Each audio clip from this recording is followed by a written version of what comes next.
ปอโถเก่งแท้ตาดีสู้พี่น้องเลยเนาะเมื่อยละแกลึอะไรแบบนี้เอ้ายังไม่ได้ขึ้นมาพักเที่ยงบ่นี่พักแล้วต้องรอแปลงล่ะกินแล้วบ่ข้าวน้ำนี่กินละกินตำกระปุกกระปวนไปกินก่อนครับพี่เอ้ามีคนงานบ่โอ้ยังพอแล้วฉันนี่ว้าวเข่าในหน้าคอยโจดบดพี่น้องเลยมุนก็ได้นี่ละมุนได้เฉยงัวเฮาเองนี่บ่ไอ้เข่าคอยบักงาม1 8เติดพี่น้องเลยไอ้ตุ้ยเพิ่นเฮ็ดงกเอ้ยเอาเฮ็ดมาฝากมื้อนี้จ้าเถอะเนาะสบายดีเด้อเนาะโอ้ยสบายดีโยดีใจได้กินแกงเฮ็ดงกได้บัดนี้งัวบัดกินข้าวหน้าบัดนี้ตายนอบเอาคืนเป็นยังอันนี้ว่าเฮ็ดของอยู่ของกินนี่เนาะของบ่กุ้มติ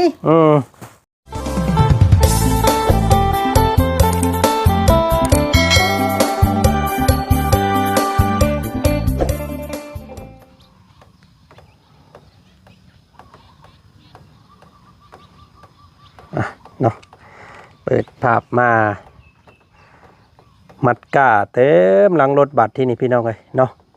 ทางแม่น้องเชอเพิ่นลกไว้ให้อยู่ผูกพี่น้องเลยเนาะทางนาของป้าของลุงเพิ่น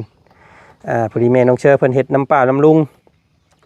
บ่จันก็ได้แต่ส่งข้าวส่งน้ำพี่น้องเลยเนาะบ่ได้คอยไปซอยเพิ่นกับแดนเวียกแดนงานแล้วก็แล่นมาเบิ่งทางพี่น้องเลยนาบ่จันพี่แหละเนาะหน้าวานแล้วก็มันห่างมันบ่ออกนะพี่น้องไงเนาะมุงที่ว่าน้ำมันขังแห้งเน่าบ่ออกบัดที่นี่ก็เลยสิเอามาซ่อมมาแซมเบิ่งก่อนป้าพี่น้องไงเนาะมัดก้านี่มัด1,200 กีบพี่น้องเด้อถ้าลกจ้างนะเนาะมัดละ2,000 กีบดูว่ามัด4 บาทพี่น้องมัดละ3 บาทบ่เนาะตีเป็นเงินบาทนะเนาะก็สิประมาณนั้นว่าซั่นซะโตเอาขนลงใส่น้ำใส่ท่าไว้ซะก่อนบาทที่นี่พี่น้องเลยเนาะนี่แหละฮ้อนพี่น้องเอ้ยมื้อนี้เนาะทักทายสบายดีเด้อบัดสุขสุคน ถิ่มไว้อยู่น้ำนองข้างทางก่อนนี่เดี๋ยวจังมาหาบเอาแดดอ่อนก่อนจังเข้าไป3เพิ่นพี่น้องเลย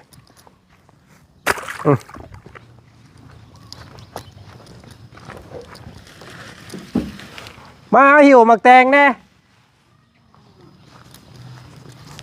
เอิ้น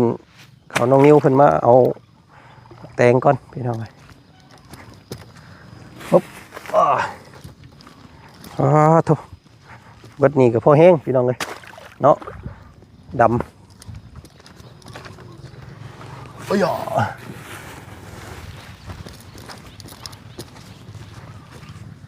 ปุ๊บเอาปุ๊บก้าพี่น้องเข่าพันเตี้ยนี่แหละเนาะเข่าพันนั่นนี่แหละโอ้โถซื้อหมักแตงถุง40 บาทพี่น้องเลยถุงละ20,000 กีบเนาะถุงละ40 บาทประมาณหอดละ6 7 8 หมากเนาะหอมพี่น้องเลยแตงไทย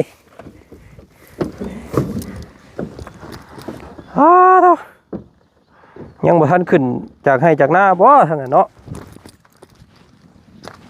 ฮ้อนแห้งอากาศมื้อนี้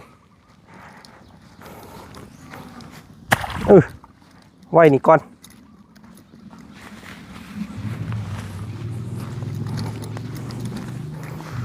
อุ๊บ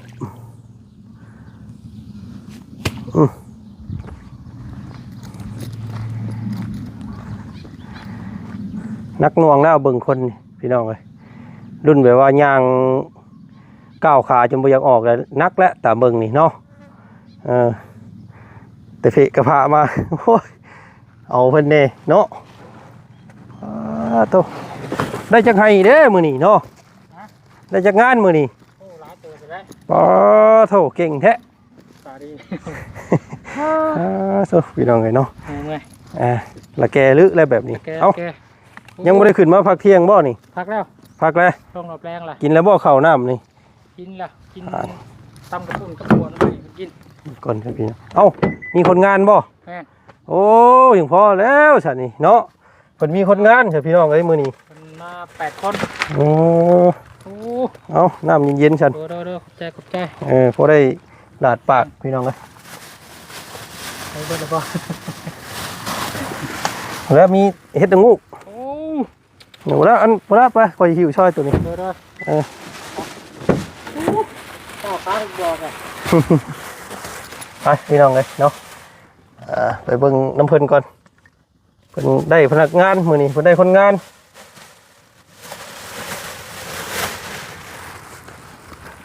อ๊บได้คนงานมาจากคนโว้ว ผ้า3ดำขา โว้วมันก็คักแล้วนี่ ไถซอยนึง มือสองมือก็แล้วนี่ทำแบบนี้ เพิ่นจะนั่งแบบนี้ ตาย ไปดูน้ำหัวน้ำใส่ปาก อืม น้ำหัวก็น้ำน้องแล้ว ตายคักบาดนี่พี่น้องเอ้ยน้ำหนองข่อยบ่ได้ให้ดูดลายเด้ปลามันสิตายได้หั่นเนาะ มันดำเท้าหัวเขายังกระบัดก้านะ พอ ก้าเนี่ยเขาให้เลยให้หนึ่งก็ละ อ่า เนี่ยงัวเข่าเมื่อกี้นี่ เฮ้ยว้าวเข้าในหน้าข่อยโจนหมดพี่น้องเอ้ย เขามุนก็ดิเนี่ย อืม มุนนี่มุนได้เฉย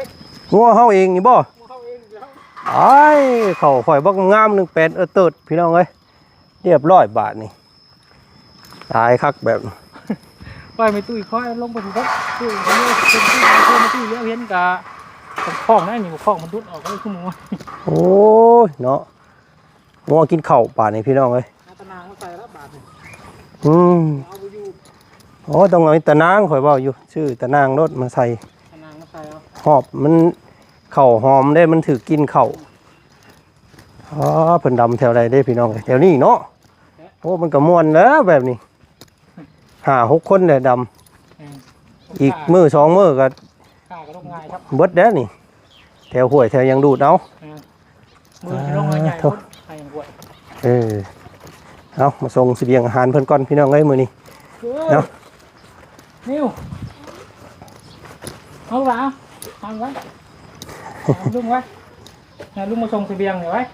พี่เนื้อนอนบ่ลูก มักแตงแตงชุก ปึ๊บดูว่า อยู่เอาอันลงไปให้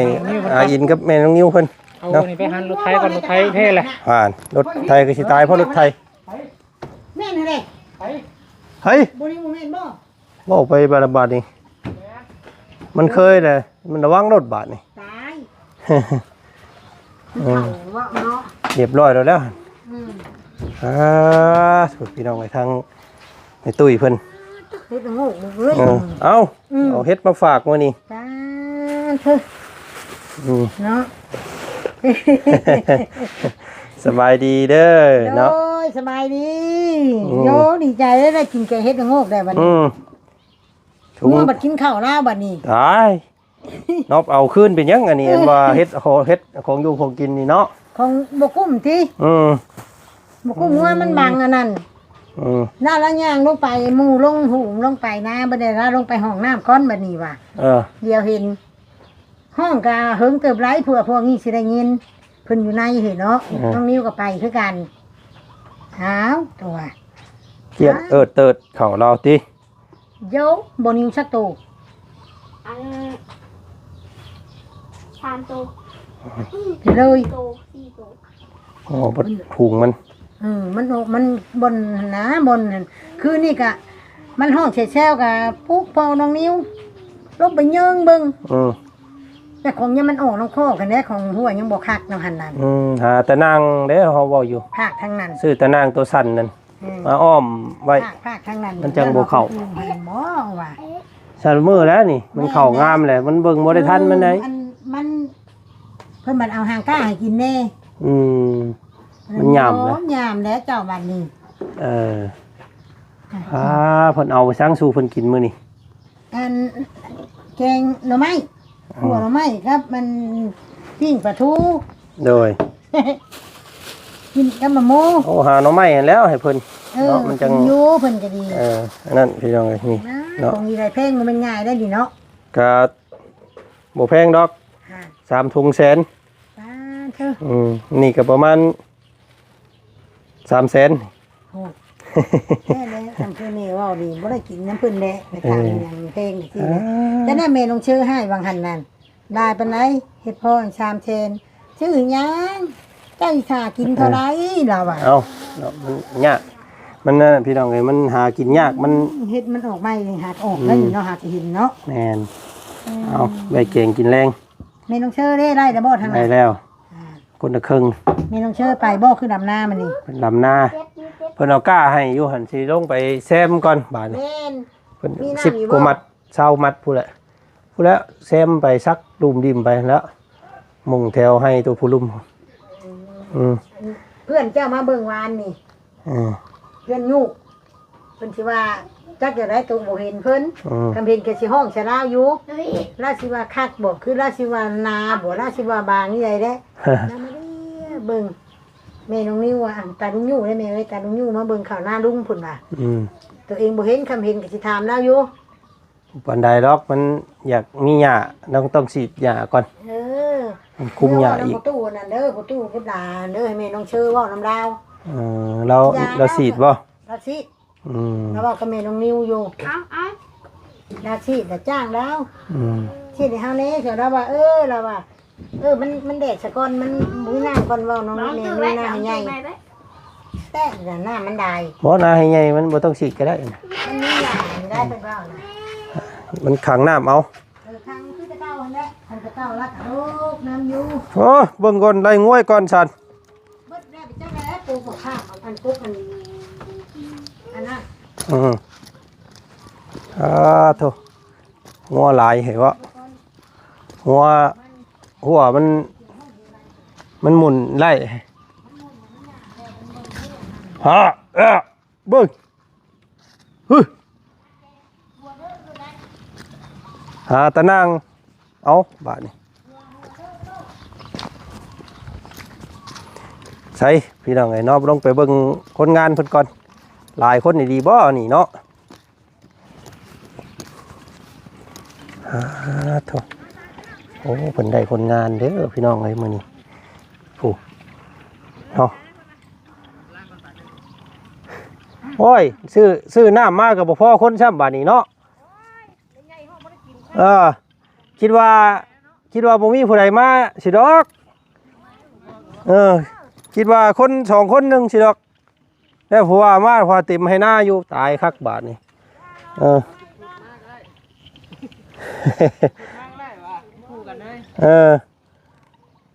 ชื่อมาพอดีให้เกรงใจกันที่ชื่อบาทนี่เพิ่นได้จังให้เด้นี่เนาะ1 2 3 4โอ้ได้4 5ให้เด้เราก็ได้พี่น้องเอ้ยเนาะดำอีกมื้ออื่นมื้อฮื้อก็เรียบร้อยแล้วแถวนี่เนาะดูดเอาโธ่ ลองเบิ่งบานนี้พี่น้องเลยกะผู้ทางหน้าลองหน้าให้ใหญ่เพิ่นก็ถือว่าโอเคเนาะเข้าก็ได้บ่ทีบ่ห่างจนเกินไปก็พอดีแหละสำนี้ก็ได้พี่น้องเลยนี่ตอนมงหาปูหาปลาเนาะ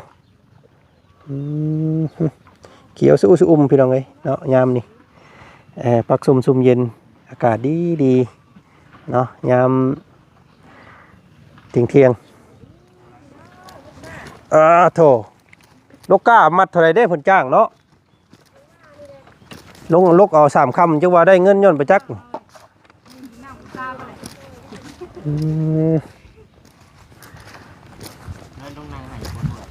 โอ้ยบ่ได้หามมันเตียงนี่ไปถิ่มก่อนเนาะเพิ่นมานั่งเรื่อยโพดอย่าให้มีเตียงมีหยังได้แต่เก่ามันต้องอยู่นั่งอยู่ดินอยู่หยังโดดเนาะมันจังอยากไปไว มือขาดน้ำมือท่านเลยผม ห่านตายบัดนี้คนขาดน้ำบ่ทันบาดนี้ คนขาดน้ำบ่ท่านเลยทำไว้พูด โอ้สบายดีเด้อเนาะบัดสุขุสุคนกินข้าวแล้วบ่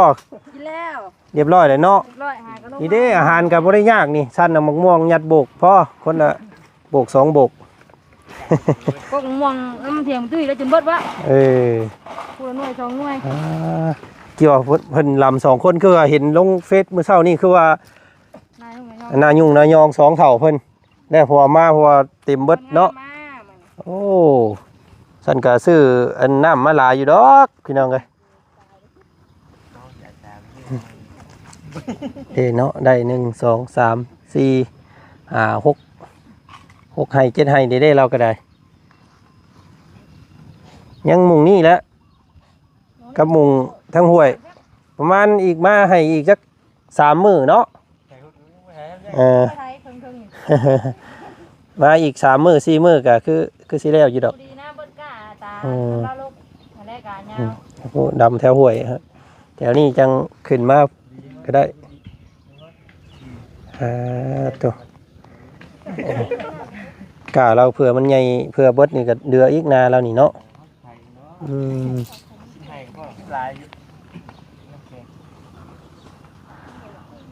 เด็ดฮ้อน ไอ้กันเลงขาดแล้ววะคนมาล้อดีดเนาะคนกันเนาะ เดี๋ยวซาดแบบนี้เนาะให้หมู่นั่งพักผ่อนหึงนะนี่ ตรงไงเงาแล้วก็แล้ว แป๊บเดียวดิ แต่ก็ไม่เจนนั่งด้วยตรงให้ชดใช้ไม่ขาดเลย คือสีแดวจีดอกเผื่อคำ1 2 3 4 5ให้เนาะตอนนี้ก็ประมาณบ่าย3 โมง4 โมง5 โมงแม่นเลิก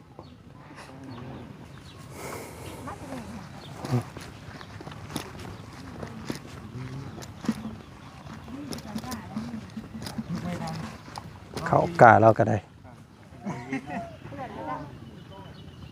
ตกสบายอยู่บ่กะแล้วว่าย่านมันนั่นติมันก็แถวนี้แหละแต่เก่าเนี่ยอันเขาก็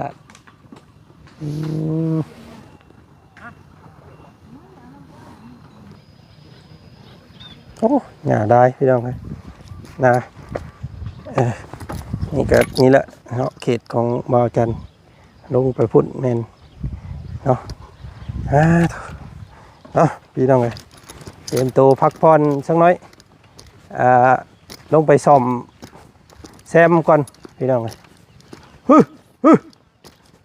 เบื่อ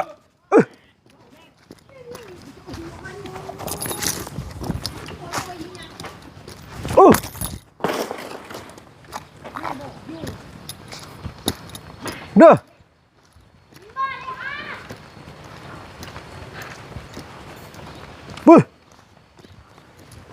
โถฝนคือสิตกอยู่มื้อนี้เนาะ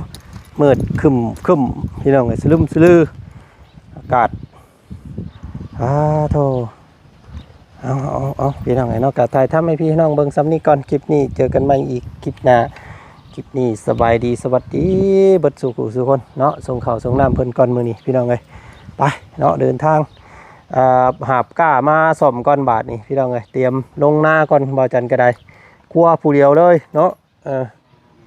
โธ่เอาพี่น้องไงเนาะเบิ่งก่อนโธ่